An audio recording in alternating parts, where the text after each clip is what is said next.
aqui e começa a processar as equações de próximo estado, tá vendo?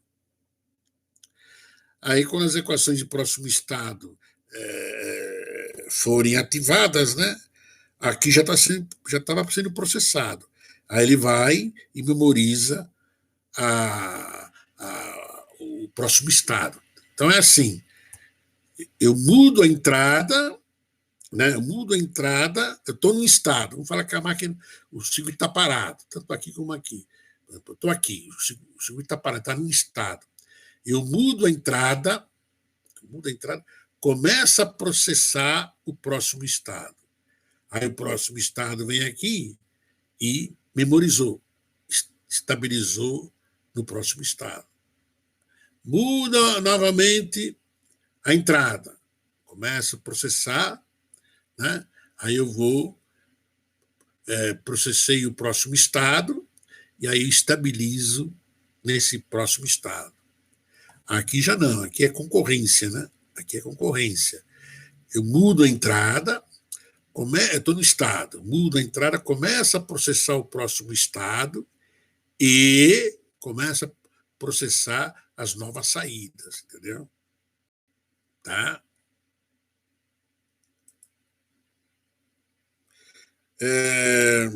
Bem, quando surgiram, aí que aconteceu, né? Então, o Alan Turing ele propôs matematicamente uma máquina de estado finito, legal, determinista. Aí o Moore falou assim, ó, essa máquina sequencial pode ser implementada nessa arquitetura aqui. Aí o Moore falou, ó, pode ser nessa arquitetura aqui, tá? Depois a gente vai ver vantagens e desvantagens de uma e de outra, né? Tá?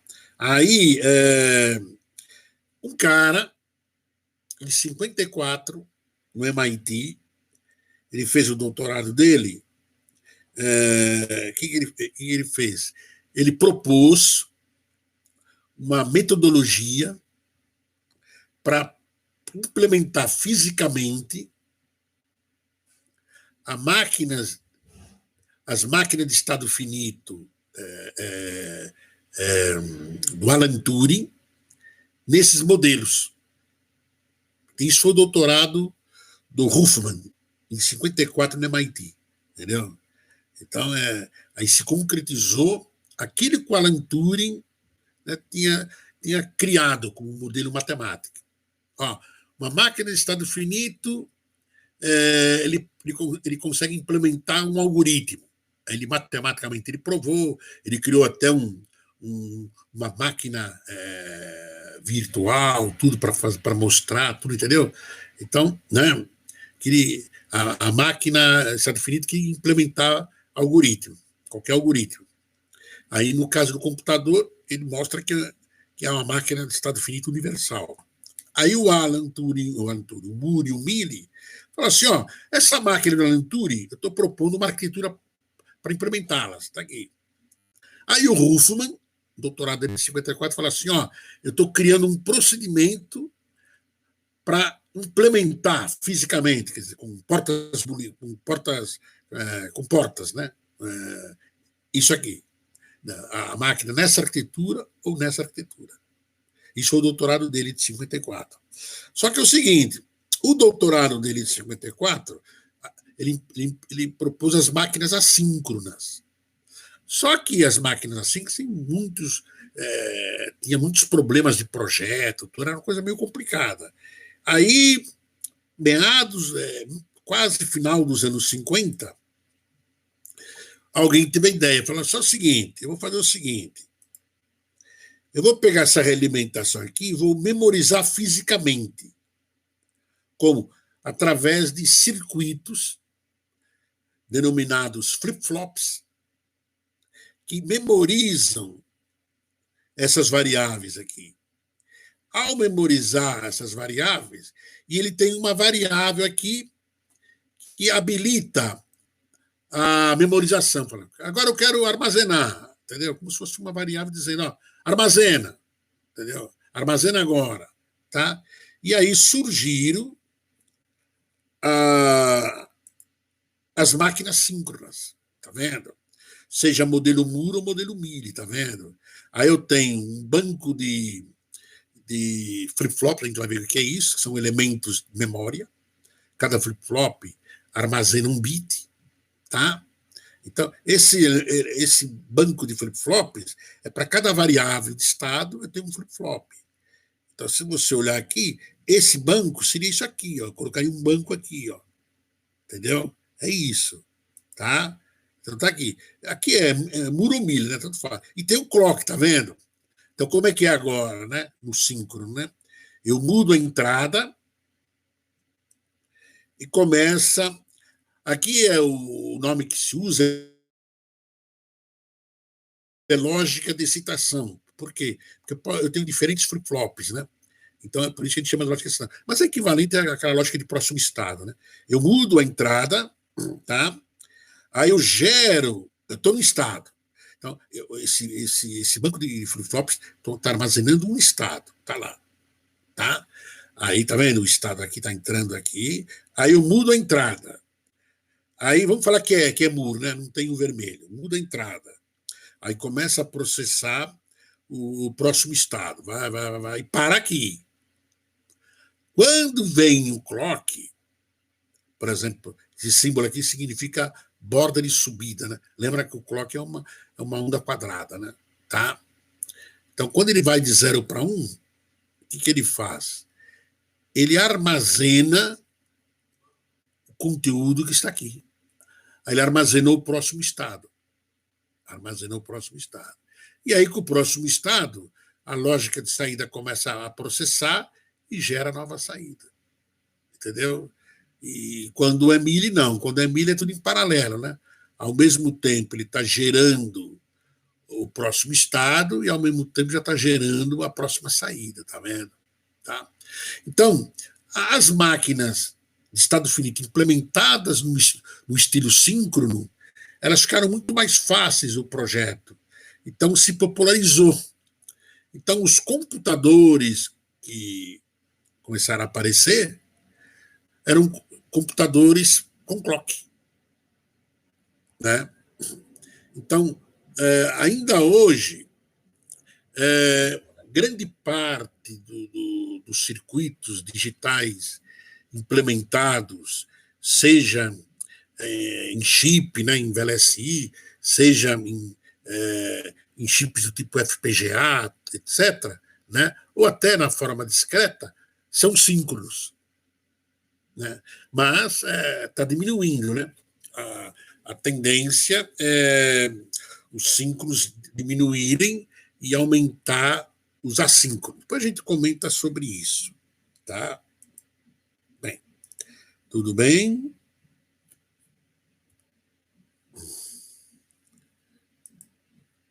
Deixa eu pegar aqui. Tá.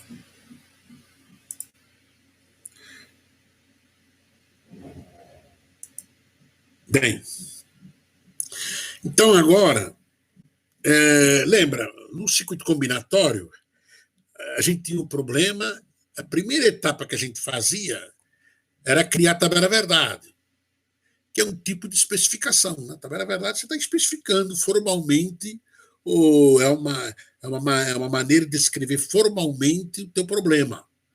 Né? Aí você fazia isso, né? Pegava o problema, fazia formalmente, especificava ele através de uma tabela verdade, aí extraía as funções canônicas, né? Se tivesse mais de uma saída, né? A minimização lógica. Na minimização lógica, às vezes eu tenho portas de Fanin que não existe nenhuma biblioteca, aí eu fazia o mapeamento tecnológico, é isso. No sequencial, nos circuitos sequenciais, essa sequência aqui ela tem mais detalhada, mas ela é parecida, que na realidade eu pego o problema e especifico o problema formalmente, só que não é usando uma tabela verdade, é usando uma tabela de transição de estados, né? Ou um grafo, aí depende do que você quer, e vou fazendo. Então a gente vai ver, tá vendo aqui? Então, aqui é o procedimento para minimização, projeto de circuitos combinatórios. Aqui é o procedimento tá? Para projeto de circuitos sequenciais, de projeto de implementar máquinas de estado finito. Então, no caso aqui, né, lembra, eu disse para vocês, não está aqui, eu disse para vocês que eu tinha lá, quando a gente fala em controladores aqui, é equivalente à máquina de estado finito, tá? Então, aqui, as máquinas de estado finito, primeiramente, elas são implementadas como assíncrono. Então, nós vamos ver, né, elas sendo implementadas como assíncrono. Depois, nós vamos ver elas sendo implementadas como síncrono. Outra coisa, essas máquinas que o Huffman criou, elas tinham uma restrição. Elas trabalhavam como SIC. Quer dizer, você muda uma variável de entrada por vez. Muda uma variável de entrada, processa, tal. Aí estabilizou, muda outra variável, tal. Então, né? Então, modo fundamental. Também chamado de modo fundamental normal, né? Que é mudar uma variável por vez, né? Tá? Então, olha como é que é o projeto implementar uma máquina de estado finito, né? Também chamado de controlador, né? No estilo assíncrono. A gente vai ver no estilo síncrono. Estilo assíncrono. Primeiro, dado o problema, eu vou especificar o problema. Usando o quê? Tabela primitiva de fluxo de estado. A gente vai ver como é que a gente vai construir essa tabela aqui. Nós vamos ver isso daí. Só que essa tabela, a maneira como a gente constrói, ela pode ter muita redundância. É intrínseco, é natural você, ao especificar o problema, você criar redundância. Aí existe uma segunda etapa do procedimento, é minimização de estados. É chegar no menor número de estados em termos de exato. Esse problema, em termos de minimização exata, ela precisa de X estados. Então, de repente, quando eu fiz a tabela primitiva, eu usei muito mais estados. Depois que eu fiz a minimização de estados, aí eu vou fazer uma coisa que chama assinalamento de estados. Por quê? Lembra? Agora eu tenho três variáveis. Três tipos de variáveis. Então, as variáveis internas, as variáveis externas de saída, né? E as variáveis internas, chamadas variáveis de estado. Essas variáveis de estado eu preciso codificar, eu preciso atribuir códigos a ela. Meu problema chegou em 4 estados. Então eu vou precisar de 2 variáveis de estado para descrever esses 4 estados. Tudo bem, então eu tenho 2 variáveis de estado. Agora eu preciso codificar cada estado. No estado A, porque eu tenho 2 variáveis. Estado A, qual o código que eu vou dar para ela? No estado B, qual código? No C, qual código? No D, qual código? Então, só que essa codificação tem que satisfazer um requisito chamado livre de corrida crítica. A gente vai ver esse conceito também. Depois, a gente vai ver a quarta etapa, a gente vai extrair as equações de próximo estado e as equações de saída. A gente vai fazer isso, usando o mapa de Carnot aqui. Então, só que essa minimização lógica, ela também tem que ser, não é uma minimização lógica qualquer, ela tem que satisfazer um requisito chamado livre de Hazard lógico. Lembra que nós vimos lá? Hazard lógico estático, dinâmico, essas coisas, tá? Então, a minimização lógica tem que satisfazer isso daí. E numa arquitetura-alvo da máquina de Huffman. Qual a arquitetura? Modelo Moore ou modelo Miller. Você define, qual arquitetura? No caso aqui, quando você faz a tabela primitiva, você já define aqui se você vai implementar a tua máquina de estado finito no modelo Moore ou no modelo Miller. E aí vai desenvolvendo, vai, entendeu? Então, você já sabe qual modelo você está trabalhando antecipadamente. Então, aqui, ao extrair as equações, né? Então, essas equações elas já estão direcionadas para uma arquitetura que a gente chama essa máquina de estado finito, né? De máquina de Ruffo modelo Moore, máquina de Ruffo modelo Mealy, né? Tá? Essa coisa de equações de próximo estado realimentada, tal, com a saída, né? A gente também chama isso aí de máquina de Ruffo, né? Tá? Aí depois tem o mapeamento tecnológico, também, de repente eu tenho aqui portas com um faninho que não existe, né? Então eu preciso fazer um mapeamento tecnológico, só que esse mapeamento tecnológico ele também tem que satisfazer esse conceito de livre de hazard lógico, né? Porque às vezes eu tenho a minimização lógica aqui, e na hora que eu faço uma decomposição, eu introduzo hazard lógico, né? Tá? Então, o tipo de circuito que a gente vai trabalhar, não vai acontecer isso, mas existem outras classes de circuitos assíncronos que pode ocorrer isso. Depois que a gente fez isso aqui, a gente verifica, né, e trata, né, se existir, risco essencial, que é um problema intrínseco das máquinas assíncronas, né? E esse aqui, esse hazard essencial, né, ele pode levar a mau funcionamento do circuito, né? Então você precisa analisar, mas a gente vai ver isso aí posteriormente. Então o que nós vamos aprender? Então nós vamos ficar umas 2 semanas estudando isso daqui. 2, no máximo 2 semanas, 3 semanas estourando, né? Nós vamos aprender isso aqui, ó, tudo isso aqui, tá? E quando a gente for para máquinas, implementar máquinas de estado finito no estilo síncrono, no fundo, a gente usa isso aqui, mas um pouco diferente, tá? Muda uma coisa, a gente não tem mais preocupação com corrida crítica, a gente vai ter mais preocupação com hazard lógico, entendeu? Não existe risco essencial, hazard essencial, não existe. Então, o que muda é isso. Mas a sequência aqui é similar, né? Quer dizer, é igual, né? Entendeu? Tá? Então, o que nós vamos aprender agora é, dado um problema, especificar nessa tabela. É isso que nós vamos ver até agora. Tá? Tudo bem? Vamos lá. Então voltando, né? Recordando.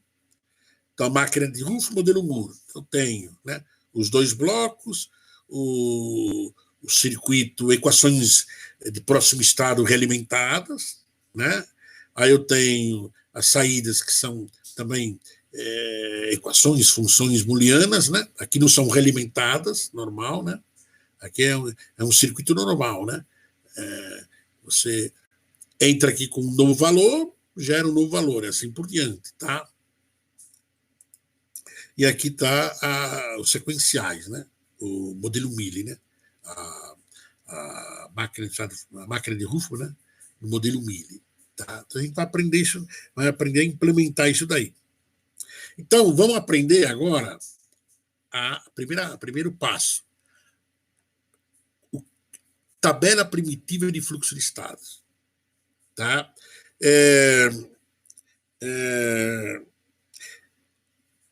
Essa aula aqui ela vai ser um pouco estranha, vocês têm que prestar muita atenção. Normalmente, o que eu fazia na aula? Eu fazia no GIS, né? Porque para ver direitinho a evolução da tabela primitiva. Quer dizer, eu começo, aí eu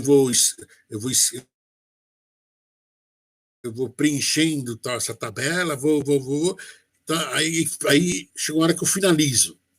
Então eu fazia isso porque eu achava didaticamente melhor. Mas aqui eu não sei como é que eu vou fazer, você entendeu? Então eu vou tentar explicar o máximo possível. Então vocês prestem atenção, porque não é um negócio difícil, mas é totalmente novo para vocês, né? E tem um conceito bem abstrato, né? Então é isso. Então vocês têm que prestar atenção. Por exemplo, eu tenho um exemplo, né, de uma entrada e uma saída. Qual é a descrição do problema? Ele diz o seguinte: se o t é zero, ou quando o t vai para zero, né, você pode colocar assim, né, a próxima saída, se t mais 1 significa a próxima saída, é a mesma saída. Então, quando eu vou para zero, a saída permanece. Quando eu vou para 1, a saída, a próxima saída, é a saída invertida. Então, quando eu vou para 1 aqui, o que acontece? Se o z estava 0, ele vai para 1. Se o z estava 1, ele vai para 0. Então, eu quero projetar uma máquina que faz isso. Tá? No caso, o primeiro passo eu quero descrevê-la, né? Essa máquina na tabela primitiva de fluxo de estados. Tá? Dá para perceber aqui, porque uma das primeiras coisas que vocês têm que aprenderem é diferenciar quando o circuito é sequencial, quando é combinacional. Por exemplo, aqui dá para perceber, lógico, que é sequencial, porque quando T vai para 1, se o Z é 0, ele vai para 1. Se o Z é 1, vai para 0. O que significa? Quando T é igual a 1, eu posso ter duas saídas diferentes. Então, se caracteriza como um circuito sequencial. Porque combinacional isso é impossível. Eu criar um circuito combinacional, onde quando T vai para 1, aqui pode ser 0 ou pode ser 1. Não existe isso. Então, dá para perceber que isso aqui é um circuito sequencial. Bem, aí a gente define em qual modelo que eu quero implementar a máquina. No caso, foi escolhido o modelo Moore. Legal. Então, esse circuito sequencial, ele tem uma entrada e uma saída, e eu quero implementá-lo como assíncrono, obviamente, mas no modelo Moore. Tá? Então, agora eu vou. Eu sei essa descrição, eu sei esse problema aqui. Ó. Isso aqui eu preciso saber. Então, agora a gente vai aprender como criar a tabela primitiva. Então, está aqui. Ó. A tabela primitiva, ela é assim. Ela tem. Aqui eu coloco as entradas. No caso, é uma entrada só.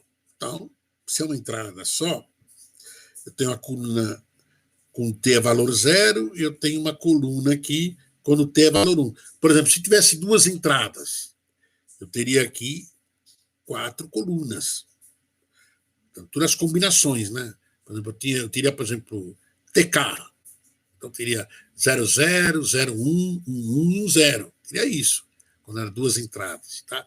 Então, aqui eu coloco todas as combinações das entradas. Cada combinação é uma coluna. Tá? No caso aqui é uma entrada só, então tem duas colunas. Aí eu coloco depois as saídas. Aí eu coloco as saídas. Então, tá? No caso, por exemplo, a saída aqui é uma coluna só. Se eu tivesse duas saídas, por exemplo, ZW, então eu teria uma coluna para o Z, eu teria uma coluna para o W. Tá? É isso. E as linhas? E as linhas? As colunas são isso. As colunas são todas as combinações. Cada coluna é uma combinação das variáveis de entrada. Cada coluna aqui é uma variável de saída. É isso. Agora, as linhas, a gente coloca os estados, né, que a máquina precisa para implementar esse algoritmo. Você pode pensar como se fosse um algoritmo, né? Tá? Então, quer dizer, o algoritmo, imagina como se fosse um algoritmo isso aqui, né? Tá? Um algoritmo ele é descrito por uma sequência de estados. Tá? Só que é lógico, como a tabela primitiva, eu posso colocar redundante, eu posso colocar mais estados aqui que eu preciso, muito mais. Aí por isso que vem aquela etapa de minimização de estados. Então, nada mais é, a tabela primitiva de fluxo de dados, nada mais é de eu pegar um problema, tá? E um algoritmo, né? E descrever a solução do algoritmo, do problema, né? Quer dizer, o algoritmo já é uma solução, né? Descrever o algoritmo num conjunto de estados, numa sequência de estados, num conjunto de estados. Tudo bem? Agora, né? Então, uma coisa, por exemplo, né? Você quer fazer um algoritmo das tuas tarefas. Então, né? Então, primeiro estado, acordei. Segundo estado, levantei. Terceiro estado, né? Andei até o banheiro. Quarto estado, né? Lavei o rosto, tomei banho, escovar os dentes, as coisas. Quinto estado, fui tomar café, entendeu? Coisas assim. Né? Então, aqui a gente vai fazer isso, né? Tá? Colocando essa sequência, descrever o algoritmo em sequência de estados. Então, aqui, tá vendo?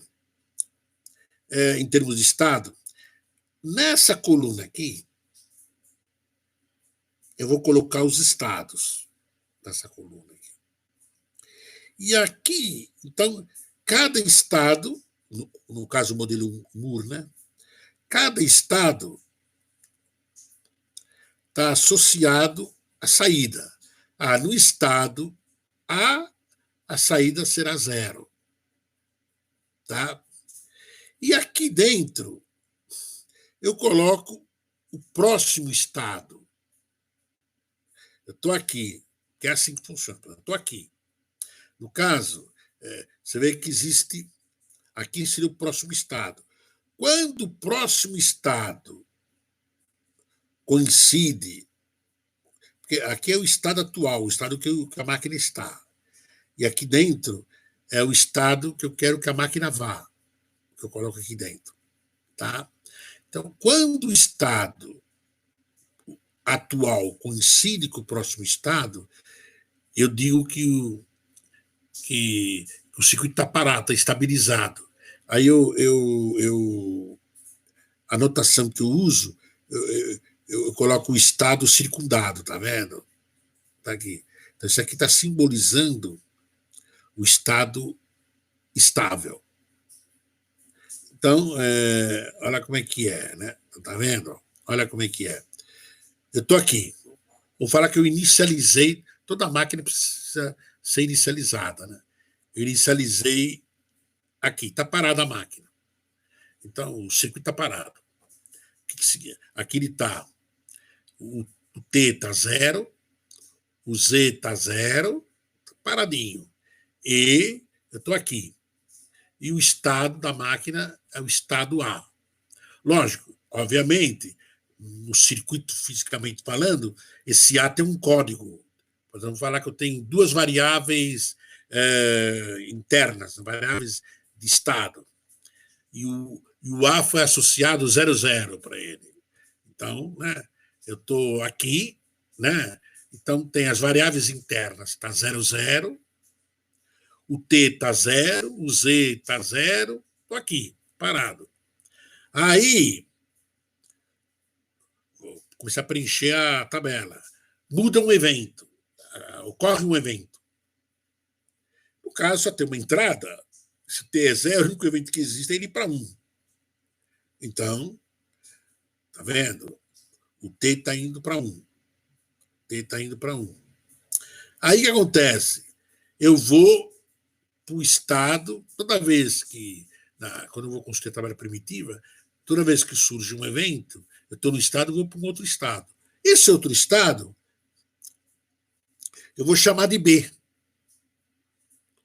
O próximo estado que eu estou indo nessa coluna aqui, vou chamar de B. Quando você vê, Quando quando esse estado é diferente do estado atual, a gente diz que é um estado instável, porque é um estado que está sendo processado.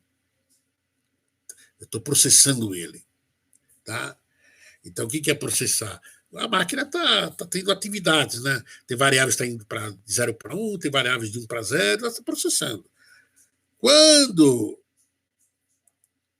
acontece isso, olha lá, opa, ele estabilizou, processou. Tá vendo? A máquina estava aqui, estava parada. Né? Aí surgiu um evento. No caso, o T foi para 1. Aí a máquina está indo para o estado B. Parou no B. Agora, qual vai ser a saída do B? É só olhar aqui, tá vendo?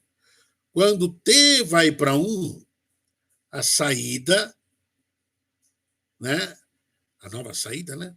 É a saída invertida. Opa, a saída não era 0 aqui? Então ele foi para 1. Pronto. Agora eu estou aqui, ó. Estou aqui. Eu tenho duas opções. Estou aqui. Vamos surgir outro evento. Outro evento que pode é eu ter voltar para 0. Quando o T volta para 0, eu venho para cá. Eu tenho duas opções. Ou fazer com que ele vá para 0, ou ele ir para um outro estado. No caso, eu chamei de C. Vamos ver se eu colocasse A aqui, vamos ver se satisfazia isso aqui. Por exemplo, tá vendo? Se o T está indo para 0, significa que a saída permanece. Só que se eu colocar aqui o A, vai para cá, para o A, mas o Z é 0, não está permanecendo. Então não pode ser A. Então tem que ser um outro estado, que foi denominado C aqui. Tá? Então, olha lá. Eu estou aqui, foi para o C, parei aqui. Está aqui, estabilizou. Qual é a saída dele? 1, né? Que é isso, né? Quando o T vai para 0, permanece a saída. No caso, eu fui de B para C.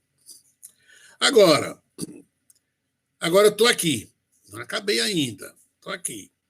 Opa, o T agora pode ir para 1. T para 1, o que ele faz? Ele inverte a saída. Tá? O T, o D, eu poderia ir para o B ou para um outro. Como ele inverte a saída, né, e o C é 1, eu não posso mandar para B, porque o B é 1. Então eu mando para D, com saída 0. Agora eu estou aqui. Eu tenho 3 opções agora. Então, o único evento que para correr é o T e ir para 0. Eu tenho 3 opções. Ir para A, ir para C, ou ir para um outro estado, E. Só que o A satisfaz. Por quê? Diz que quando o T vai para 0, permanece a saída. No caso, a saída é 0. E o A também, a saída é 0. Então, o A satisfaz. Então, eu mandei para A. Pronto. Fechei. Então, a princípio, esse algoritmo, né, para resolver esse problema aqui, precisou de 4 estados para descrever. E a sequência dos estados é isso aqui. Todas as possíveis sequências. Né? Tá? Então está aqui, ó, 4 estados. Lógico, olha para você, isso aqui é uma tabela primitiva. Por que ela é chamada primitiva? Porque aparece sempre, em cada linha, um único estado estável. É que aqui é óbvio, né? Porque eu só tenho uma variável de entrada, mas eu poderia ter 500 variáveis de entrada aqui, entendeu? Então, ela é primitiva porque ela tem só Em todas as linhas aqui, em todas as colunas aqui, existe uma única coluna que o estado é estável, por isso que ela chama primitiva. Tá? Vamos pegar um outro problema. Tá vendo? Um outro problema aqui. Agora eu tenho duas entradas e uma saída. Continua modelo Moore. Quero trabalhar com o modelo Moore. Então, o enunciado do problema é isso aqui. Ó, né? Enquanto que o x0 for 0, o z é 0. Quando o x0 for 1 e, isso é importante, hein? Houver a primeira variação de x1, o z vai para 1. E z deve permanecer insensível às novas variações de x1. Então, o que é? Por exemplo, enquanto que o x0 está 0, o x1 pode 0, 1, 0, 1, não importa, o z é 0. Quando o x0 for para 1, o z continua 0 ainda. Agora, quando houver a primeira variação do x1 e o x0 é 1, aí o z vai para 1. E aí eu posso ficar brincando com o x1, o z continua 1. O z só voltará para 0 quando o x0 voltar para 0. Então, dá para perceber que isso aqui também é um circuito sequencial.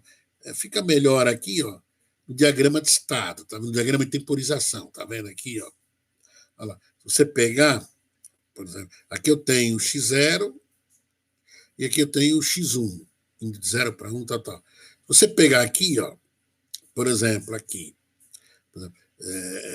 aqui, ó, 1, 0 é 0. Quando surgiu a primeira variação, no caso aqui está indo de 0 para 1. De 0 para 1. E o x0 é 1, o z vai para 1, tá vendo? E aí, enquanto que o x0 for 1, não importa o x1 indo para 0, para 1, 0 para 1, 0 para 1. Permanece 1. O z só voltará para 0 quando o x for para 0, tá vendo? Agora, dá uma olhadinha aqui, ó. Como é uma máquina, tem natureza sequencial. Ó. Nessa combinação de entrada, eu tenho 1, 0, saída 0. Nessa combinação que é a mesma, 1, 0, a saída é 1. Olha lá. Então, por aqui dá para perceber que não é um problema, que esse problema não é combinatório, é um problema sequencial. É só você olhar aqui, tá vendo? Isso aqui, esse diagrama está descrevendo ao longo do tempo, né, possíveis, né, eventos, né? É isso aqui, né? Uma carta de eventos, né? Isso aqui, né? Tá? Então, né? Você vê que aqui, ó, aqui é 0, 1, 0. Aqui é 0, 1, 1. Então, dá para perceber que é, né, um circuito sequencial. Agora, bem, aqui já está pronto, né? Esse que é o problema. Vamos tentar mostrar para vocês como isso aqui foi construído, né? E quando eu estou dando aula, antes de mostrar essa transparência, eu vou fazendo no giz, né? Mas aqui não tem giz, então vamos ver. Então vamos começar. Então como eu tenho duas variáveis de entrada, eu tenho 4 combinações possíveis. Está aqui, ó. Tá? Eu tenho uma saída só. Então, tem uma variável de saída aqui. Aqui eu tenho os estados atuais e aqui os próximos estados. Então, vamos ver. Então, a primeira coisa, eu crio um estado inicial, como se fosse inicialização do circuito. Tá? Você decide, eu poderia inicializar, começar aqui? Poderia. Tá? Mas, normalmente, você procura criar o estado inicial, um estado que é fácil de inicializar o circuito. Depois a gente vai ver fisicamente como é que você inicializa esse circuito. Né? Então, normalmente, tudo zero, né, é a maneira mais fácil de inicializar. Tá? Mas não necessariamente que é obrigatório, né? Mas é a maneira mais fácil. Então, eu inicializei o estado inicial A, estável, o circuito está parado, as entradas zero e saída zero. Tudo bem. Bem, agora vem o evento. O evento, eu tenho 3 possibilidades de evento. Aqui, 0, 1, 1, 0 e 1, 1. São as possibilidades. Só que é o seguinte, esse circuito que nós queremos projetar, eles operam corretamente no modo fundamental normal. O que significa isso? Que eu não vou ter 2 variáveis mudando simultaneamente. Eu vou ter uma variável por vez. Muda uma variável. Né? Processor. Agora muda a mesma variável, outra variável, mas uma por vez. Então, esse estado aqui nunca vai ocorrer. Esse estado aqui nunca vai acontecer. Então, se eu estou no estado A, aí eu vou, surgiu um evento, X1. Então, eu denominei aqui estado B. Não, quem mudou foi o X0. Então, denominei o próximo estado de C. Então, estou aqui, então posso ir para o B ou para o C. Para cá eu não posso, porque viola essa restrição aqui. Então, eu coloco como don't care, porque é uma situação que nunca vai ocorrer. Então, tá lá. Então, comecei estado A, B. Coloquei o B aqui. Imaginando que isso aqui tudo está vazio, não tem nada, tá? Imaginando. Vai vendo a sequência aqui. Estou no B. Aí eu falo o seguinte, bem, no B, qual vai ser a saída do B? A saída do B vai ser qual? O X é 0 e o X1 foi para 1. Se você olhar aqui, olha lá, X0, o X1 foi para 1. O Z continua 0. Não muda nada.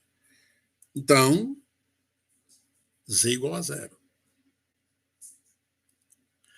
Aí eu estou no estado B. Esquece que não existe. Aqui está tudo vazio. Imagina tudo branco. Estou aqui.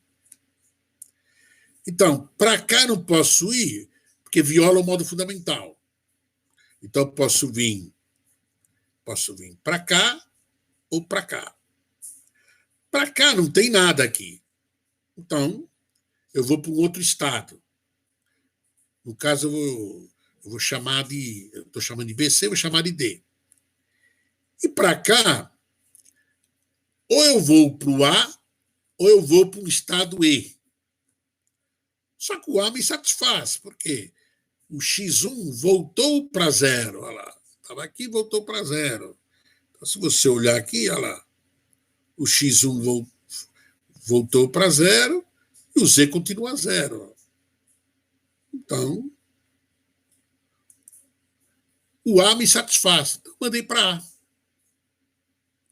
Então, como eu estou seguindo uma ordem, não necessariamente tem que ser, eu poderia tratar agora do D. Mas como eu estou colocando numa ordem alfabética aqui, eu vou tratar o C, porque agora eu tenho 2 estados que ainda precisam ser tratados. O C. Então está aqui o C. Aí o C está aqui. Aqui, estou no C. No C, qual vai ser a saída? Então, estabilizou aqui, qual vai ser a saída? Eu estou no A, de onde que vem o C? Era do A, e o X0 foi para 1. O X0 foi para 1. Foi isso que aconteceu. Só que é o seguinte, se você olhar aqui, o X0 foi para 1, legal. Mas o Z continua 0. Por quê? O Z só irá para 1 Quando ocorrer uma variação de x1 dentro do x0 igual a 1, então o z continua a zero. Então, c igual a zero. Agora, eu estou no C, estou aqui parado. Eu tenho. Aqui eu não vou, porque viola o modo fundamental. Então, não vou. Então, eu tenho o que? Essa possibilidade aqui e essa possibilidade aqui. Bem, aqui eu tenho. Aqui é o seguinte, vamos falar primeiro do A. Aqui. Aqui eu poderia ir para um outro estado, né? O A satisfaz? O A satisfaz, por quê? O x0 voltou para zero. Então a saída continua zero. Então o A satisfaz. Então ele foi para A, tá vendo? Foi para A. Agora aqui eu tenho o D, só que o D ainda não foi tratado. Eu posso analisar o D e depois verificar. Analisei o D vai ser isso. E de repente analisar aqui, ó, se o D satisfaz ou eu preciso de um outro estado. Bem, aqui eu vou colocar, eu não vou analisar o D, eu vou colocar o seguinte, ó, que lembra, isso aqui vai depois minimizar isso aqui, então você não tem também muita preocupação, né? Então eu vou fazer o seguinte, eu vou colocar E. Vou colocar E, depois eu vejo. Bem, agora, porque o D eu não sei ainda. Agora eu vou analisar o D. Então o B vai para o D está aqui. Tá aqui. Qual é a saída do D? Vamos ver. Ó, o x1 está 1 e o x0 de 0 para 1. De 0 para 1 ocorreu a mudança. É um negócio parecido com o quê? Vamos ver aqui, ó. Aqui, tá vendo? Ó? Tá vendo? O x está 1, tá vendo? E o x0 está 1. Está indo para 1. A saída é 0, tá vendo? Ó? Então, o D é 0. Agora, eu estou aqui, vamos analisar o D. Para cá não pode ir porque viola o modo fundamental. Eu tenho para cá e para cá. Para cá, eu tenho a possibilidade de ir para o D, para o B, desculpa, ou para um outro estado qualquer. Né? No caso, eu já usei o G, ou qualquer coisa assim.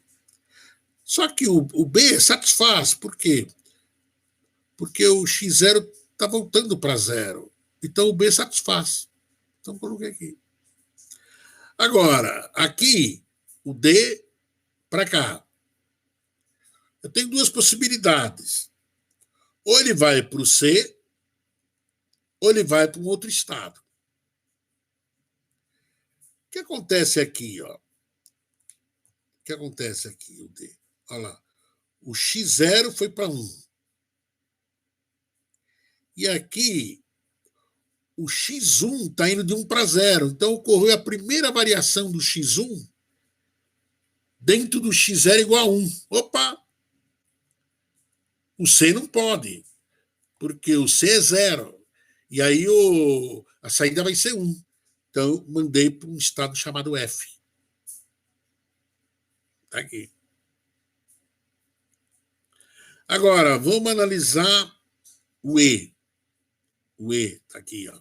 O E. Então, o C foi para E. O X0, tá vendo? O C é 0. E o X0 é 1. Então, do C para o E, está ocorrendo a primeira variação do X1 dentro do x0 igual a 1. Opa! O E é 1. O E é 1. A saída do E. E1 está aqui. Agora, vamos ver o E. Eu tenho. Para cá não vou, porque viola o modo fundamental. Eu posso vir para cá, ou para o B, ou para um outro estado, G. E aqui eu posso ir para o C, para o F ou para um H. Né? Então, vamos ver aqui. Aqui, o E é 1. Só que o X0 está indo para zero. Quando o X0 está indo para zero, a saída volta para zero. Então, o B satisfaz. Olha lá. Então, o B se satisfaz. Está aqui. Ó. Então, eu mandei para B. Tá? Aí, aqui, o E, o que acontece? Estou no E, que a saída é 1. Eu sei que o F é 1, né? Que eu já analisei. E o E, aqui pode ser o C, mandar para o C, mandar para o F ou mandar para o G, né? Um outro estado. Vamos ver quem satisfaz? Eu estou no E1. O que mudou? O X1 foi para zero. Então, é uma coisa assim. Tá vendo aqui? Olha lá. O X0 está 1 e o X1 foi para zero. Ó. Olha lá, o Z é 1, continua 1. Então, né?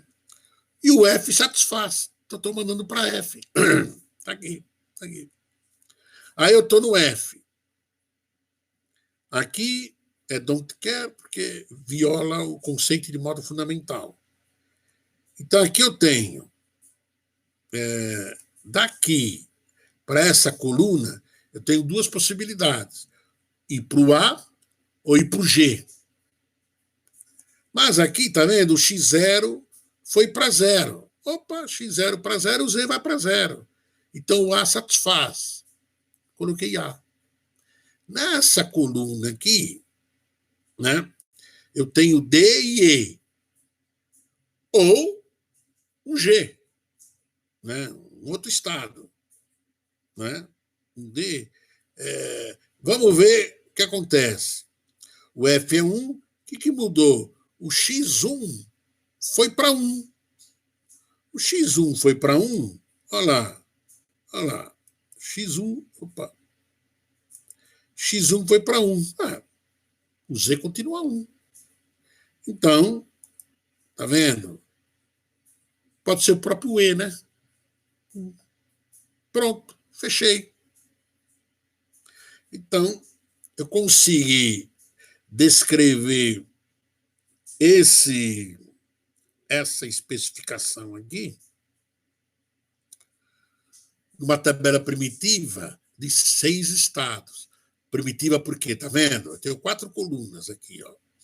Só aparece um estado estável, tá vendo? Ó. Por cada linha, tá vendo? Ó. Por isso que ela chama primitiva. Na hora que eu for minimizar, aí vai aparecer mais de um estado estável por linha. Aí ela já não é mais primitiva, ela é chamada tabela de fluxo de estados. Tá?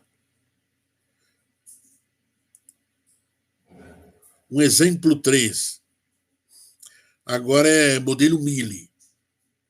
Agora eu quero modelo Mille. Tá? Então tá aqui o modelo Mille, né? Só que agora é tudo igual, né? Só que é modelo Mille. No modelo Mille, é o contrário. Porque no modelo Mille, lembra? O modelo lá, eu mudo a entrada, a saída começa a processar. Tá vendo? Então, tá vendo aqui? Agora é assim a anotação, tá vendo? Em cada coluna aqui, das entradas, cada combinação de entradas, é assim. Eu tenho o estado, o próximo estado, aqui continua sendo o estado atual. Aqui o próximo estado, barra saídas. No caso, é uma saída só, que é o Z. Então, esse daqui é o Z. Agora, uma maneira simples de fazer a primitiva é usar um critério. Eu vou usar um critério, não que é obrigado a seguir esse critério, mas ela facilita, né, a construção da tabela primitiva, e lá na frente, quando eu tiver no acionamento de estados, na minimização lógica, que eu vejo qual o valor correto tem que ser. Então, qual é o critério que eu estou usando aqui? Ó? Todo estado instável, a saída é don't care. Está vendo? E eu defino a saída somente no estado estável. Aí depois, quando eu vou trabalhando, minimização de estado, tudo assim. Aí quando chegar no assinalamento de estado ou na minimização lógica, que eu vejo, opa, esse don't care tem que ser 0, esse don't care tem que ser 1, aí esse don't care pode ser don't care, entendeu? Aí eu decido as 3 possibilidades, entendeu? Mas se você pegar aqui, eu posso simplesmente pegar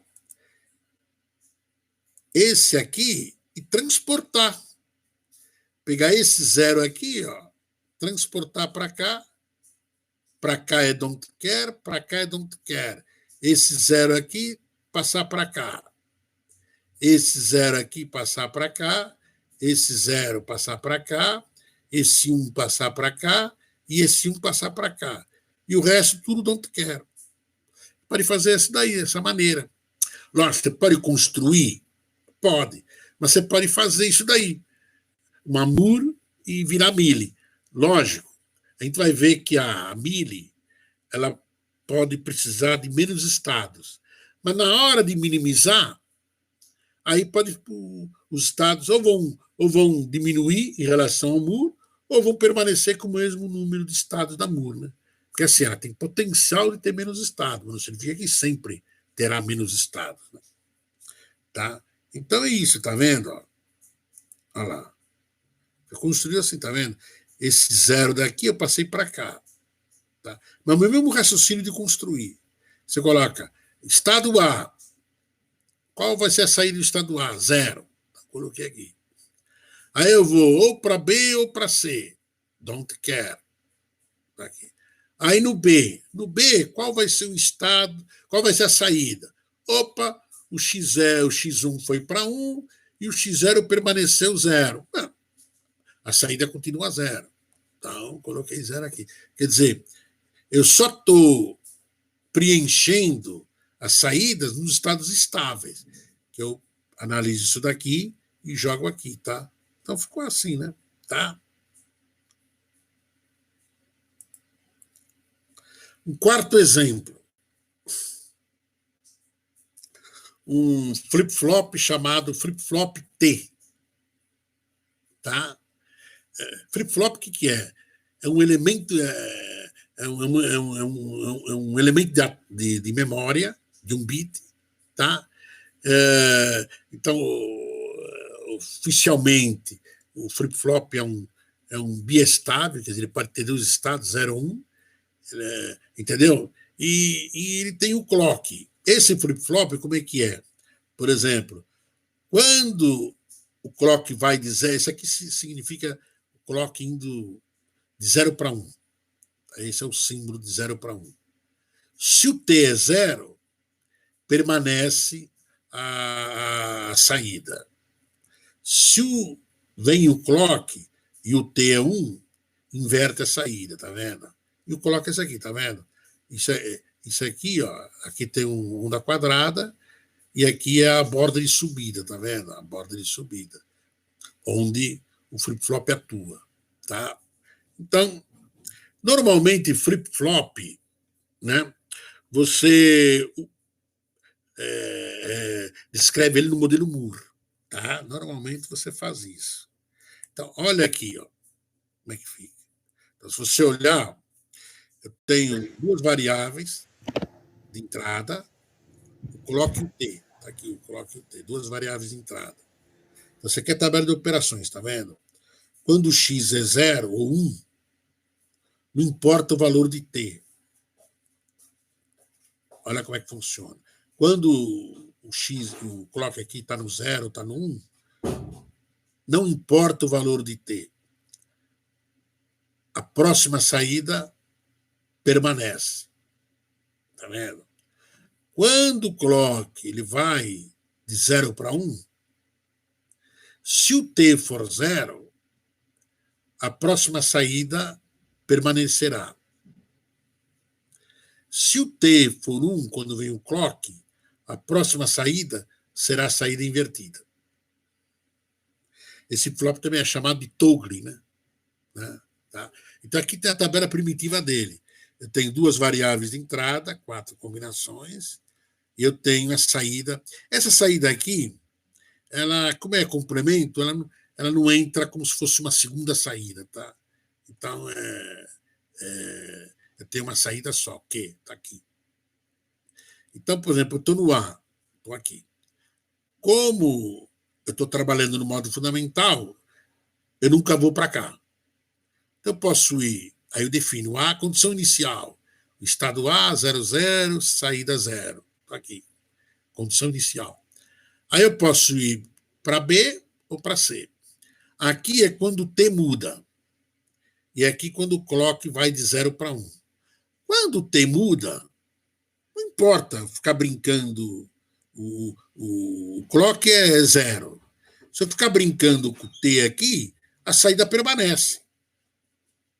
Então, o B é a saída 0, permaneceu. Tá? E agora no B, eu posso ir para cá, não posso, vou para o D, porque aqui não tem nenhum, nessa coluna não tem nenhum estado, ou aqui. Ou eu vou para o A ou para outra coluna. Ó, o T aqui foi para 0. T para 0, tudo bem. Fiquei brincando aqui, T de 0 para 1, de 1 para 0, fiquei brincando, não muda nada. A próxima saída permanece. Tá? Então o A satisfaz, mandei para A. E aqui eu mandei para D. Então vamos analisar o C. O C, ó, o clock está indo de 0 para 1. Opa, de 0 para 1 é importante. Só que o T é 0, tá vendo? O T é 0, o T. Quando o T é 0, a saída permanece. Então, como a saída era 0, permaneceu 0. Tá vendo? Aí eu estou no estado C. Estou aqui. Né? Se o clock, daqui eu tenho para cá ou para cá. Vamos ver. Aqui, o clock está indo de 1 para 0. De 1 para 0, né? Não apita nada. De 1 para 0 é isso aqui, ó. Não apita nada. A saída permanece. Então, o A satisfaz. O A satisfaz. Porque a saída continua 0, tá vendo? Aqui é 0. Agora aqui. Aqui, tá vendo? O clock tá 1. E o T está indo para. O T está indo para 1. Só que é o seguinte. Eu coloquei E. Mas se eu quisesse analisar o D, o que acontece com o D, se você analisar aqui o D? Ó, o T é 1 e o clock está indo de 0 para 1. Significa o quê? Que o estado D, a saída vai inverter. Estou nessa situação aqui. Então, se o B é 0, o D vai ser 1. Agora, aqui, ó, aqui o C é 0 e permanece o próximo estado 0. Então, o D não satisfaz. Então, eu coloquei um E aqui. Ó. Tá? Então, vamos analisar o D. Então, o D já disse que é 1. Está aqui 1. Tá aqui. Então, daqui eu não posso vir para cá. Daqui, estou no D. O clock foi de 1 para 0. Não muda nada. Eu não posso mandar para o B, porque o B é 0. Então, eu estou mandando para um estado F. Né? Um estado F. Para cá, eu posso mandar para o C? Vamos ver. O C é 0. Para cá, o T foi para 0. Não muda nada. Então, não pode ser C, porque a saída vai ser 1. Então, eu mandei para G. Está aqui G. Aí eu estou aqui no F. Então vamos analisar agora D para o F. Ah, desculpa, tem o E para analisar. Eu tenho aqui o E. O E veio do D, né? Que é zero, né? Aqui eu estou no C0, mudou o T, não acontece nada. Então o E é zero, está aqui. Aqui eu estou no E. Daqui eu não posso vir para cá. Aqui eu mudei o clock de 1 para 0. O clock de 1 para 0 não acontece nada. Então, vai permanecer saída zero. Então, o B satisfaz. Então, mandei para B. Aqui, o T foi para zero. Não acontece nada na saída. Então, eu mandei para C, que satisfaz. Tá aqui. Aí, vamos analisar o F. O F, que a gente já viu, né? Aqui, ó, o clock de 1 para 0 não muda nada a saída. Então, como o D é 1, o F é 1. Está aqui o F1. Então, o F, ele pode ir para cá, não pode ir. Viola modo fundamental. Então, ele pode vir para cá ou para cá. Para cá, eu tenho o A. Eu posso ir para o A? Vamos ver. O F é 1. Estou mudando o T. Mudando o T não muda nada a saída. Então, para o A não posso mandar. Então, eu estou colocando aqui um H. Tá? Agora, nessa coluna, eu tenho o D, o E, ou tenho um FHI, tem um I. Né? Tem 3 possibilidades. Então, vamos ver. O F é 1. Ó, o clock está indo de 0 para 1. Opa, de 0 para 1 é importante. E o T é 1. Inverte. Como é que o F é 1? Inverte, vai para 0. O E, a saída é 0. Me satisfaz. Então, coloquei 0. Vamos analisar agora o G. Daqui, ó. O D é 1. O G, o que é? Está mudando o T só, né? Mudando o T não apita nada, né? Se olhar a tabela aqui de operações, não apita nada. Então, o G continua a saída 1. Então, eu estou aqui. O G. Para cá eu não posso vir. Então, eu posso vir para cá, para cá. Para cá, eu tenho 2 possibilidades. Ou o A, ou esse H aqui, que eu já coloquei aqui na linha anterior. O G é 1. O que está mudando aqui? O clock está indo de 1 para 0. De 1 para 0 não apita nada. Então, o estádio continua 1. Então, o A não pode ser. E o H satisfaz. Então, eu coloquei H aqui. Ó. E aqui, eu tenho o D, o E, e eu posso ter o I. Então, vamos ver qual dos 3. O G aqui é 1. Está mudando o T. Ó. Mudando o T não apita nada. Então, o D satisfaz. Então, mandei para D. Agora, falta analisar o H. O H está aqui. Então, para cá, não posso vir. Posso vir para cá. Para cá, eu tenho o B, o D, o F ou o I. Né? Vamos analisar. E para cá, a mesma coisa. Eu tenho o G, o C, um outro aí, um outro estado. Vamos analisar aqui. O H é 1. Aqui eu estou mudando o T. Mudar o T não apita nada. Então, o F satisfaz. Tá vendo? Para o G, opa, é importante, hein? O clock está indo de 0 para 1. Opa, legal. Só que o T é 0, né? T0 permanece o valor. Como o H é 1, o G satisfaz. Estou mandando para G. Pronto. Fechei. Está aqui. A tabela primitiva de fluxo de estados do flip-flop T, que é um elemento de atraso, um elemento de memória muito usado no projeto de computadores, certos tipos de circuitos sequenciais. Peraí.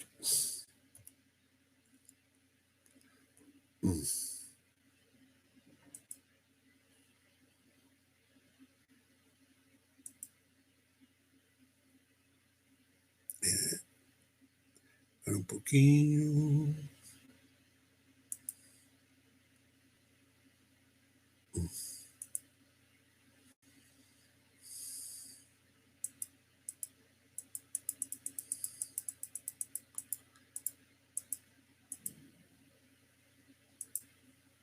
Peraí.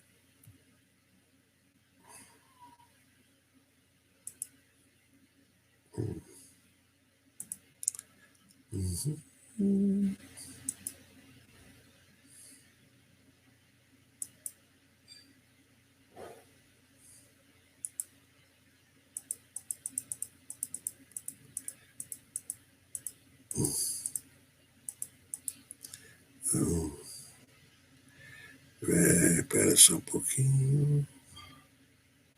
Peraí.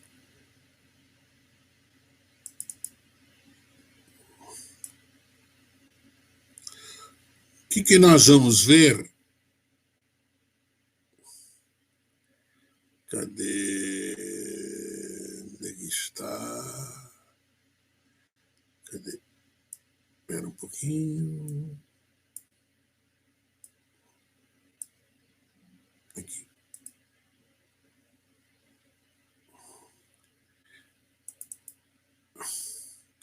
Eu mandei para vocês repetido, né? O 2021 está repetido, né? Eu errei. Depois eu conserto isso. Bem, como é 11h42, eu vou só comentar esse tópico, aí a gente encerra a aula. Essa aula acho que foi um pouco pesada para vocês, né? Não que é difícil aquilo lá, né? Mas as limitações da aula, tudo, né? É mais complicado, né? Então, aqui a gente fala sobre o segundo passo, lembra? Então eu tenho problema, opa, olhando o problema, ele é um circuito sequencial. Então, legal. Aí, eu quero implementar como assíncrono. Legal. É assíncrono, então vou fazer a tabela primitiva de fluxo de estados. Aí eu fiz. Aí eu defini se é modelo muro, mira e tal. Fiz. No meio da tabela primitiva de fluxo de estados, você usa muito mais estados que realmente a máquina precisa para descrevê-la. Ao reduzir os estados, você está reduzindo o número de variáveis de estado que você precisa para descrever os estados. Você vai codificar. Eu tenho 8 estados. Eu preciso de 3 variáveis de estado para codificar. Cada estado tem que ter um código próprio, né? Eu tenho 13 estados. Eu preciso de 4 variáveis. Se eu reduzo o número de estados, eu posso reduzir o número de variáveis de estado. Reduzindo o número de variáveis de estado, eu estou reduzindo. Eu tenho uma função booleana de próximo estado a menos. Eu estou reduzindo o circuito. Tá? Ao reduzir o circuito, eu estou reduzindo o consumo de energia, eu estou reduzindo área, entendeu? E às vezes até melhorar o desempenho também do circuito. Tá? Então, minimização de estados é um tópico importante. Outra coisa, o algoritmo que nós vamos ver de minimização de estados aqui, ele serve tanto para máquinas de estado, no estilo assíncrono, como depois o síncrono, o mesmo algoritmo, tá? O mesmo procedimento. Tá? Então, aqui, né, máquina de estado finito operando no modo fundamental, né, que é o SIC, mudando uma variável por vez. Né, tá? Então, tem a tabela primitiva de fluxo de estados, tá vendo? Então, eu já obtive como primeiro passo. Tá? E a tabela primitiva de fluxo de estados, lembra que tem os estados don't care? Então, a gente diz, tá, que aquela tabela primitiva está descrevendo uma máquina de estado finito especificada incompletamente. Tá? Então, o que significa especificada incompletamente? Porque existe algum estado que não está especificado, ou alguma saída. Lembra? No modelo Moore, eu tenho aqueles estados que violavam o conceito de modo fundamental. Então, ele estava como don't care. Quando era o Mealy, eu colocava nos estados instáveis, né? Eu colocava a saída don't care, entendeu? Então, tanto a Moore como a Mealy, elas são classificadas como máquinas especificadas incompletamente. A minimização de estados para máquina especificada incompletamente tem uma etapa a mais que precisa de um esforço computacional muito alto. Então, dependendo da máquina, você pode esquecer o computador. Quando a máquina é especificada completamente, que não é o nosso caso aqui, nesse exemplo, então não existe essa terceira etapa, né? Então o projeto é mais simples, né? Tá? Mas como a nossa especificação ela é especificada incompletamente, né? Nossa descrição, então a gente precisa, é coisa mais complicada. Então aqui eu tenho, né? Tá vendo? Os 3 passos. Eu gero o que a gente chama de tabela de estados, ou um arranjo também é chamado, de estados compatíveis. Então, a gente vai ver o que são estados compatíveis. Então, os estados compatíveis eles podem ser fundidos, mergeados. Tá? Aí, o segundo passo, eu obtenho a classe de estados de máxima compatibilidade, e o terceiro estado, a cobertura mínima, que eu extraio o menor número de classes, e cada classe vai ser vai virar um estado, né? Vai virar né? Então, quando a máquina é especificada completamente, esses 2 passos me satisfazem. Agora, quando a máquina é especificada incompletamente, aí eu preciso do terceiro passo, tá? Aí é mais difícil, tá? Mais difícil. Em termos computacionais, né? Porque aqui eu preciso gerar várias combinações, tudo, né? Tá? Bem, vamos terminar a aula por aqui. Isso aqui vai longe, né? Vai até, sei lá quantos. Tem bastante aqui. Olha lá. Tem bastante. Aí deixa para a próxima aula. Em termos de aula, a gente está na 5ª semana, né? É a 5ª? Tudo bem aí? É a 5ª semana que nós estamos? Sim, professor, 5ª semana. Então, como 5ª semana nós estamos, em termos de matéria, nós estamos bem. Tá? Em termos de matéria. Estamos adiantados, tudo, não tem problema nenhum. Lógico que nós... oficialmente, essa semana, qual que seria? Eu acho que agora a gente estaria na semaninha, professor. Essa aqui seria a semaninha? Isso. Então, nós estamos atrasados 3 semanas. 3 semanas. Então, precisa ver como é que a gente vai resolver isso daí, ou como a escola vai resolver, não sei, né? Tá? Bem, então é o seguinte, a aula terminou agora. Muito obrigado aí pela paciência de vocês.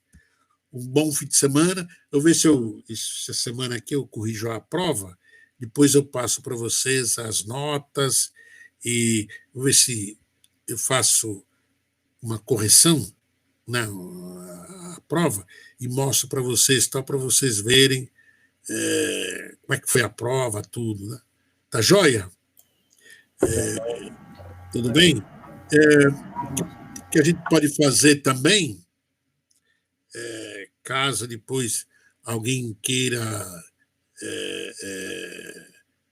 analisar a correção, tudo, a gente pode fazer individualmente, usando esse aplicativo, para discutir a prova. Ele tem a prova lá, né? Aí pode discutir a prova, se alguém, né, de repente achar que a nota não era aquela que ela estava esperando, tal, coisas assim, né?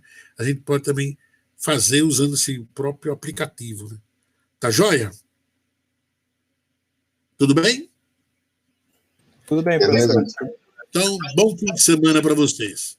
Até Bom logo. final de semana também. Bom final de semana.